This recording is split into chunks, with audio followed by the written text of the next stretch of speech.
25 নং ওয়ার্ডের বরিখান্দি এলাকার প্রবাসী সুলতান আহমদ কাউসারের পুত্র হাফিজ মৌলানা আব্দুল কাইয়ুম জাকির।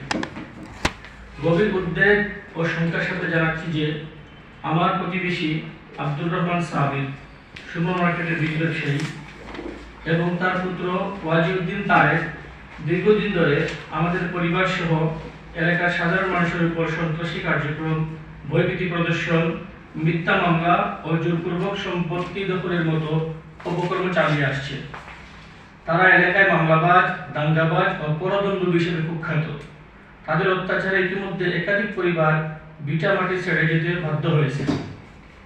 গত 6 এপ্রিল 2026 তারিখে উক্ত সাব্বির মিয়া ও তার সহযোগীরা আমাদের বাড়ির সামনের অংশ জোরপূর্বক দখলের উদ্দেশ্যে অনধিকার প্রবেশ করে। আমরা এতে বাধা প্রদান করলে অ্যাডভোকেট ওয়াজিউদ্দিন তারেকের নেতৃত্বে তাদের সমস্ত সন্ত্রাসীরা দেশীয় অস্ত্রশস্ত্র নিয়ে আমাদের উপর আতঙ্কিত হামলা চালায়। এতে আমি গুরুতর আহত হই এবং দক্ষিণ সুরমা স্বাস্থ্য কমপ্লেক্সে চিকিৎসা গ্রহণ করি। একই সময়ে তারা আমাদের পৈতৃক সম্পত্তির একটি অংশ অবৈধভাবে দখল করে নেয়। উক্ত ঘটনার পর আমরা দক্ষিণ সুরমা থানাকে অবহিত করলে সন্ত্রাসীরা আরো ক্ষিপ্ত হয়ে ওঠে।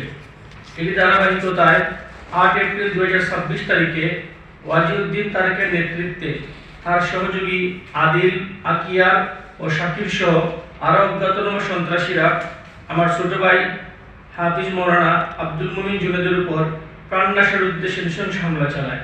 তারা ধারালো অস্ত্র দিয়ে তার মাথা সহ শরীরের বিভিন্ন স্থানে গুরুতর আঘাত করে। পরবর্তীতে স্থানীয় জনগণের সহায়তায় তাকে উদ্ধার করে Sylhet MAG Usmani medical college হাসপাতালে ভর্তি করা হয়।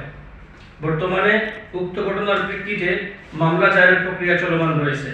তবে অভিযুক্তরা আমাদেরকে মামলা না করার জন্য বিভিন্নভাবে ভয়ভীতি ও প্রাণনাশের হুমকি দিয়ে যাচ্ছে। ফলে আমি ও আমার পরিবার চরম নিরাপত্তাহীনতায় দিনাতিপাত করছি। উল্লেখ্য, উক্ত সন্ত্রাসী চক্রের অত্যাচারে এলাকায় এক ধরনের তাসের রাজত্ব কায়েম হয়েছে। এমনকি স্থানীয় ধর্মীয় প্রতিষ্ঠান তাদের অপকর্ম থেকে রক্ষা পায়নি।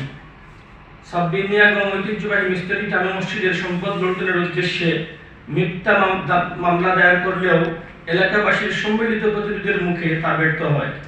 এছাড়া তাদের পরসম্পদ লোভের শিকার হয়ে রিনি বেগম নামের এক অসহায় নারী 2020 সালে নিজ বসত ভিটা থেকে উচ্ছেদ হন, যিনি বর্তমানে আমার সাথে উপস্থিত আছেন।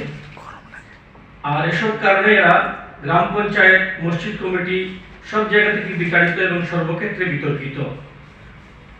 আইন পেশার শুরুতেই অ্যাডভোকেট তারেক যদি এরকম ভিন্ন অপকর্মে জড়িত হয়, তবে তার দ্বারা ভবিষ্যতে কি আশা করা যায়? সে গোটা আইনজীবী সমাজে ভাবমূর্তি ক্ষুণ্ণ করবে। আমি আশা করব সিলেট জেলা বার এবং বার কাউন্সিলের প্রতিনিধিরা মানবিক বিবেচনায় সরজমিনে তাদের এই আইনজীবী সদস্যের দ্বারা নির্যাতিত পরিবারগুলির পাশে দাঁড়াবেন। এমত অবস্থায় আমি এবং আমার পরিবার সদস্যদের যানবাহনের নিরাপত্তা নিশ্চিতকরণ, দখলকৃত সম্পত্তি উদ্ধার, সন্ত্রাসীদের গ্রেফতার এবং তাদের দৃষ্টান্তমূলক শাস্তির দাবিতে আপনাদের মাধ্যমে সংশ্লিষ্ট প্রশাসনের জরুরি হস্তক্ষেপ কামনা করছি।